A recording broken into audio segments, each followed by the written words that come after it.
অনেক পঞ্চম বাহিনী বাংলাদেশে তৈরি করে গেছেন শেখ হাসিনার সহায়তায় আমাদের পার্শ্ববর্তী দেশের পলিসি মেকাররা। রাজনৈতিক পরিমণ্ডলে একটি কথা আছে, সেটা হচ্ছে পঞ্চম বাহিনী, ফিফথ কলামিস্ট বা ফিফথ কলাম।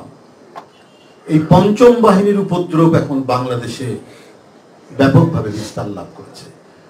ইসকন বলে একটি সংগঠন, আমরা জানি একটি ধর্মীয় সংগঠন, কিন্তু হঠাৎ তারা এত সমস্ত কিছু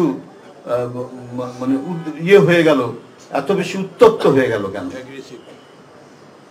তাদের মধ্যে একটা আগ্রাসী মনোভাব কেন বিস্তার লাভ করছে? এরা কারা? এদেরকে তো আমাদের নতুন করে চিনতে হয়। এই দেশে তো যুগ যুগ ধরে হিন্দু, মুসলমান, বৌদ্ধ, খ্রিস্টান একসাথে বাস করেছে। আমরা দুর্গাপূজার মেলায় গেছি, আমরা আমাদের বন্ধুদের দুর্গাপূজার উৎসব দেখেছি হিন্দু সম্প্রদায়ের।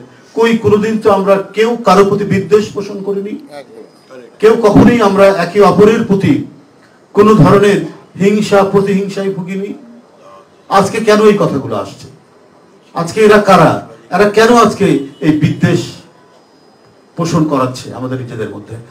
বিশেষ করে আমাদের জন্মের পরে তো আমরা কোনো সাম্প্রদায়িক সংঘাত এবং সাম্প্রদায়িক হিংসা প্রতিহিংসা আমরা দেখিনি, কিন্তু হঠাৎ করে বাংলাদেশের 10টি বিভাগে তারা সমাবেশ দিলেন, সংঘাত করছেন, বিভিন্ন জায়গায় পুলিশের সাথে সংঘাত করছেন।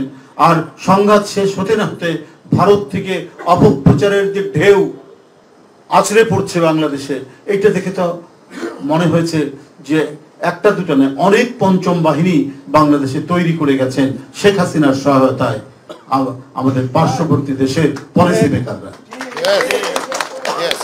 এই পঞ্চম বাহিনী সম্পর্কে আপনাদেরকে সতর্ক থাকতে